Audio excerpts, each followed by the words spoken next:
Hello and welcome to the Extremis Publishing podcast. I'm Tom Christie.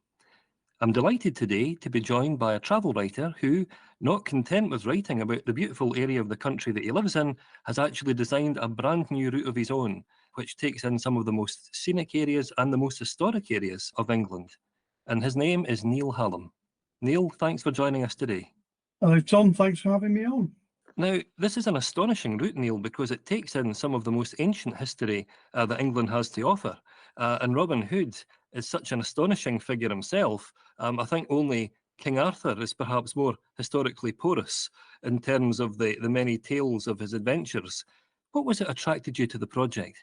Well, I grew up in Nottinghamshire, so the legends around Robin Hood were there from being a small boy, particularly being brought up pre-internet. Whenever we had anybody visit, there's a limited number of places that you'd take your family and friends to see. So my parents, it was always Nottingham Castle, Major Oak, and a couple of the other key Robin Hood locations. So it all developed around me as a boy, and then as I grew up and went into the police force, you could say that I developed a bit of an interest in the outlaw myths around it, and also just a liking for digging a little bit deeper into things and finding the story out behind the story. Yes, it's worth mentioning that you do have a long bibliography as an author, and many of your previous books have to do with Robin Hood and deal with the Robin Hood legendarium.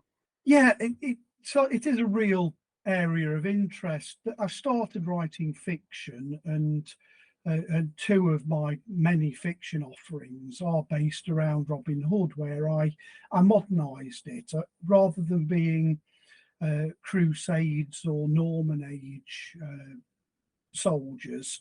I made Robin, the Earl of Locksley, into a special forces major, and Robin and his team took on organised crime in Nottingham and gave the drug dealers' proceeds away to good causes. I thought there was rather a nice thing to do with the story, as well as giving me an opportunity to dig a little bit deeper and adapt to the legends.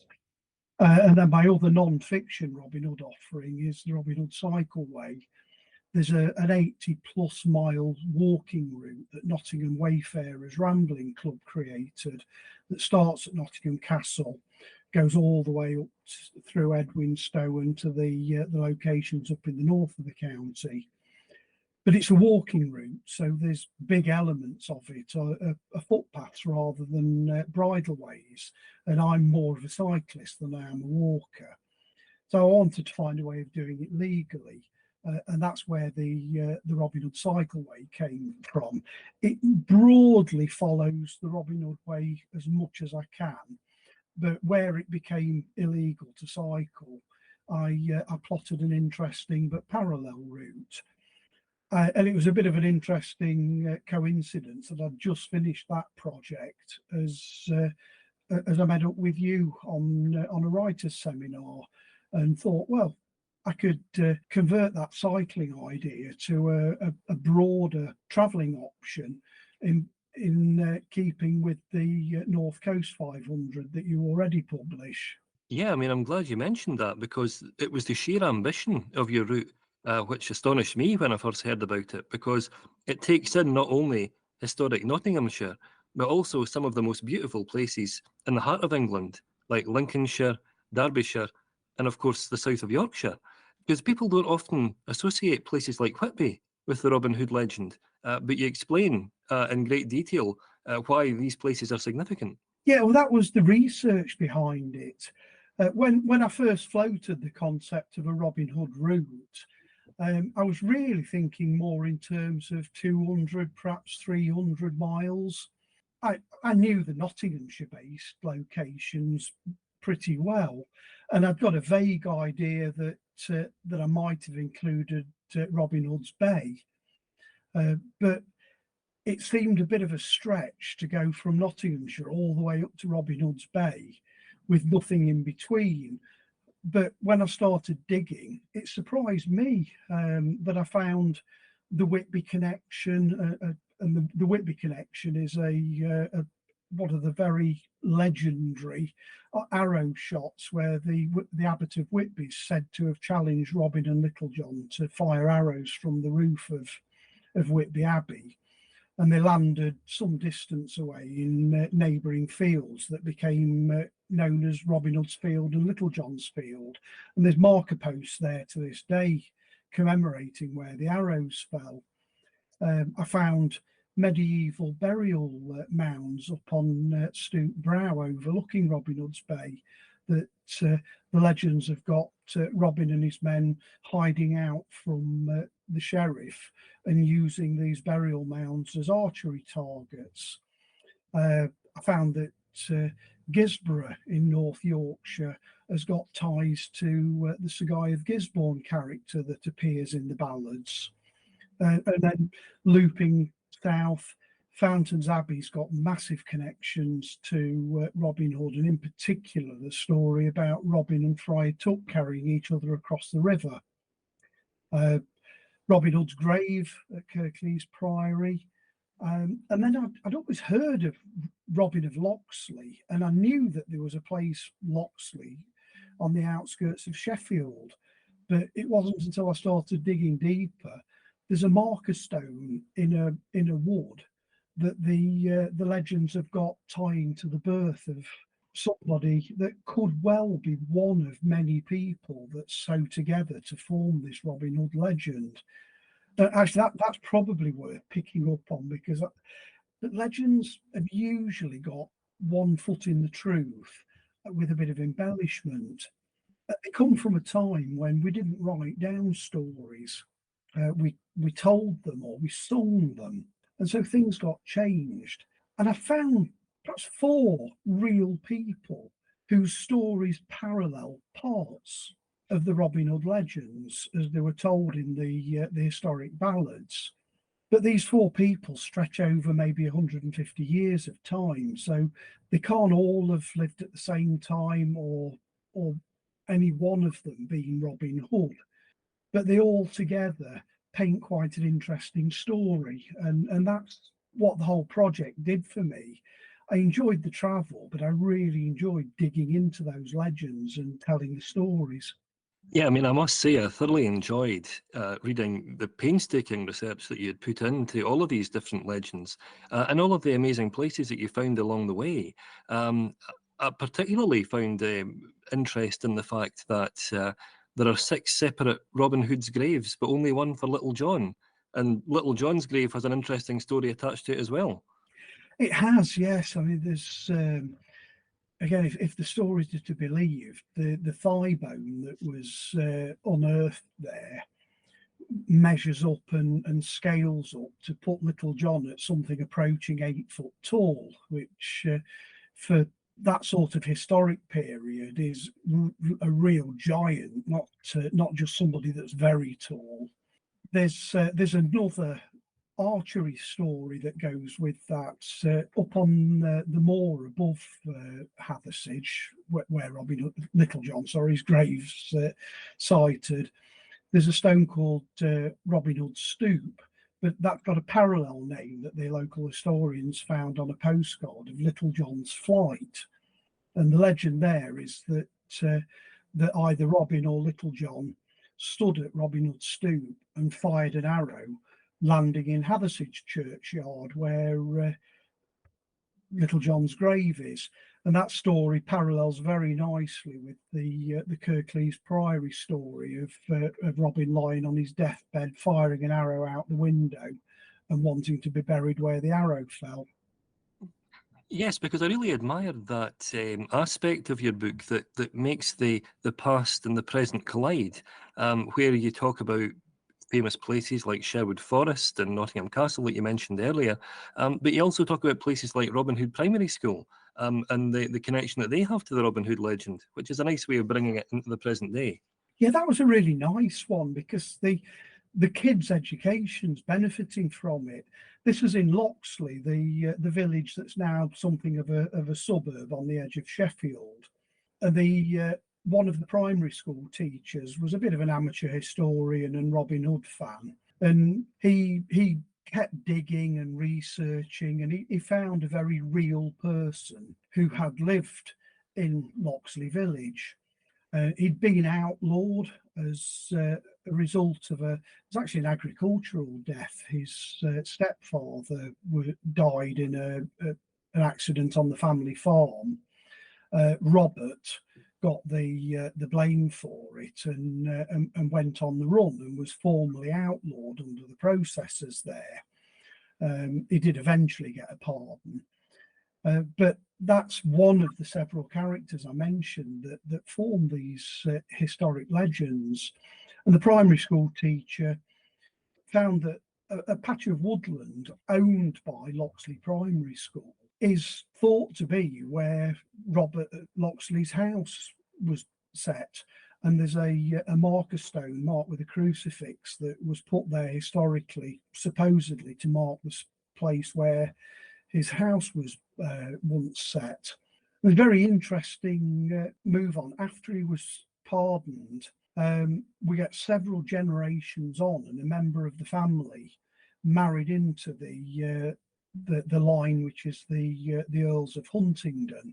And you'll have heard Huntingdon mentioned in some of the more modern retellings of Robin Hood as being the noble title that Robin carries. And the family have carried on that tradition where the firstborn of each generation, the one who's going to inherit the title, Earl of Huntingdon. I mean, these posh families tend to have several first names, but the firstborn son, two of their many first names are always Robin Hood. So if it was me, I'd be Neil Robin Hood Hallam. One thing I would say that comes out of your book very clearly is the fact that there are so many really astonishing places to visit along this route.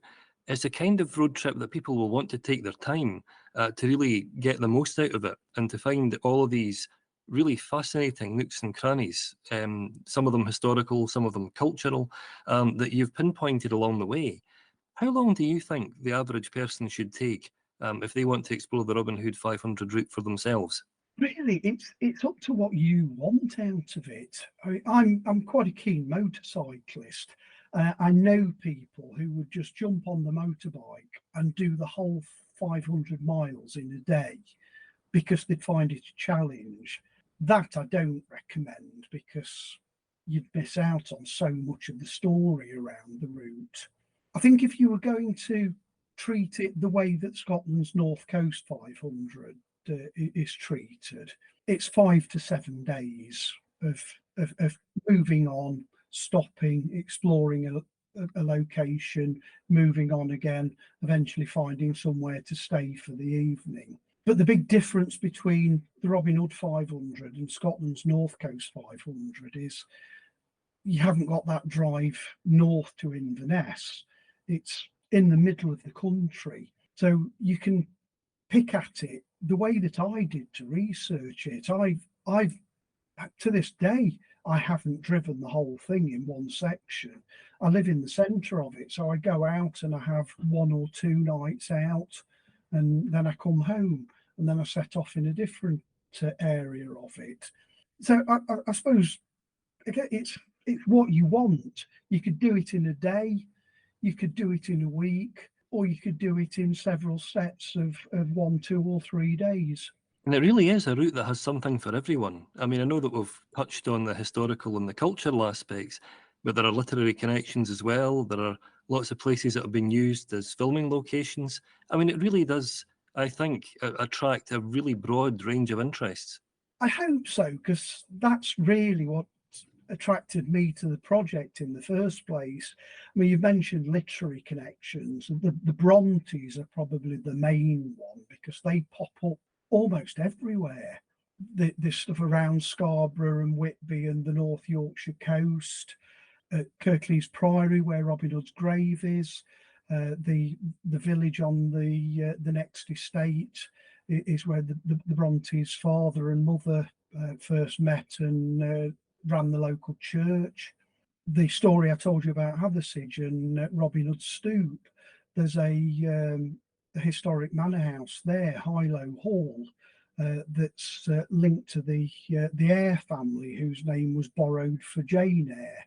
So you can track the Brontes all the way around the Robin Hood 500. So if one of you's interested in Robin Hood, the other's interested in the Brontes, then there's something for the whole family. And you mentioned films, yeah, film locations and TV series, as they're absolutely everywhere. I've picked up on them in the guidebook, and I'm working on a film and TV itinerary to load up onto the 500RH website as well. So there's such gems in there as the Tom Cruise Mission Impossible films, the overflow drains in the Lady Bower reservoirs, which actually were test sites for Barnes Wallis's Dam Busters bouncing bombs. They appeared in one of the Mission Impossible films, and then about 2 or 3 episodes of the franchise later, a railway train was driven off the top of a cliff nearby, which caused great interest when Tom Cruise flew in a helicopter to watch the stuntman pretend to be him. Now, the interesting thing about the route is you've discovered so many amazing places that people will want to visit, and it's a very substantial volume as a result of that, because you really have gone into great detail in all the various different places that people will want to see for themselves. Is there any one particular location that you would single out as your favourite, or are there too many to choose from? There are too many. I've been asked that question a few times. And I think if I got to narrow it down to one, Edwinstowe is probably the place to visit because it's such a hot spot. It's got the downside that it is a very touristy location, but it's got the major oak, which may or may not have harboured robin inside the hollow tree trunk. It's fenced now for environmental reasons, but as a kid I was able to climb inside and up the branches. There's a whole visitors centre there. Every August, every weekend through August, there's a Robin Hood festival with woodland crafts and jousting and archery there. There's the church in the village which Robin and Marion were supposedly married at. The high street's got a Robin and Marion statue.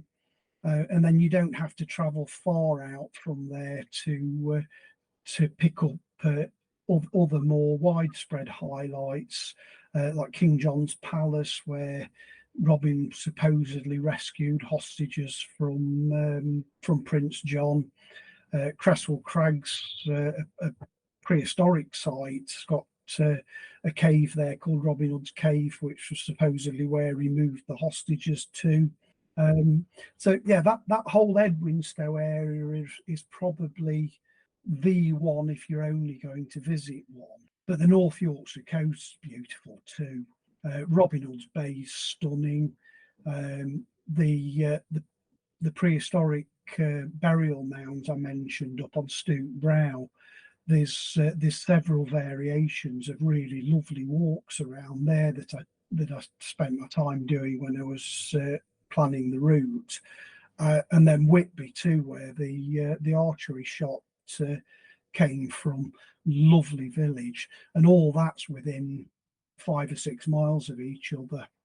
Now, it goes without saying that your book is the essential companion to the guide, as it is the official outline of where people need to go and the various different routes that they can take on their way along this journey following Robin Hood's life and adventures. But it's important to note as well, isn't it, that you have an official website where people can find out much more about the book, and they can also take part in some really interesting activities as well. There is, yes. It's www.500rh.co.uk. Yeah, the book's close to 500 pages, so there's a whole wealth of information in the book. But the website is set up in a different way. That there's highlight information, and there's a membership scheme that you can join as a 500RH member. Get discounts on the merchandise in the shop to show how much you enjoyed the route. But probably even more importantly, there's these specialised itineraries that I've developed on the members section. The film and TV one that's in progress at the moment, so hopefully within the next month or so I'll get that one on. There's a motorcycling itinerary where, as I mentioned before, I'm quite a keen motorcyclist, so I've talked about areas that make nicer biking roads and stop-offs that lend themselves to you being in motorcycle kit rather than more traditional holidaymakers clothing. And then there's a walker's itinerary where I'm not suggesting that you walk the whole 500 miles, but that's set up for you to move on each day and have a choice of 2 or 3 walks of varying lengths that you can add a bit of extra interest to your Robin Hood 500 journey. And they're the whole way round. There's obviously stuff at Edwinstowe that I talked about. There's a nice one around a Mott and Bailey castle on the Lincolnshire-Leicestershire border at Castle Bytham. There's lots on the North Yorkshire coast. As we loop back down to Kirklees Priory and Robin Hood's Grave. Now, Robin Hood's Grave is on private land, but there's lots of waymarked walks round and about, some of which pick up those Bronte connections, as I mentioned. So, yeah, that's the website. Extra information about the route, chance to buy merchandise with our 500RH logo, and you get a discount on the price of the guidebook as well by signing up. And one final question, because it would be remiss of me not to ask. We've had Errol Flynn, Kevin Costner, we've had Russell Crowe, we've even had that animated fox from the Disney movie. Is there any one particular Robin Hood that you would say is your favourite, and is the performance to beat? Oh, the Walt Disney. You can't beat a Disney animation. It's getting on a bit now, but it's timeless. Oh, absolutely. And good old Peter Ustinov puts 110% in, doesn't he? Oh, yes, yeah. Well, Neil, thank you so much for taking the time to talk to us today.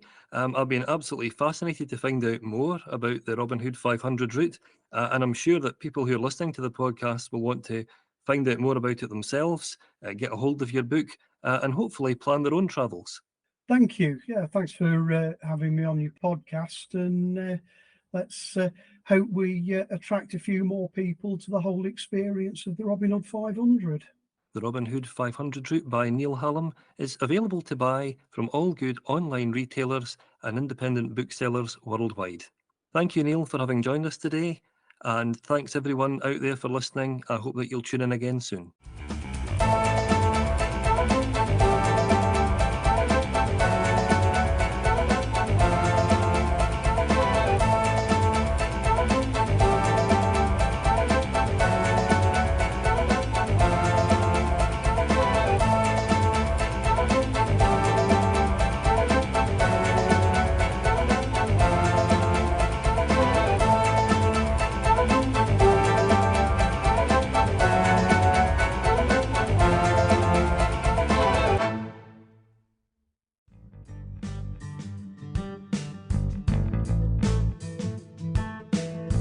If you would like to find out more about advertising on the Extremist Publishing podcast, please visit their website at www.extremistpublishing.com for details.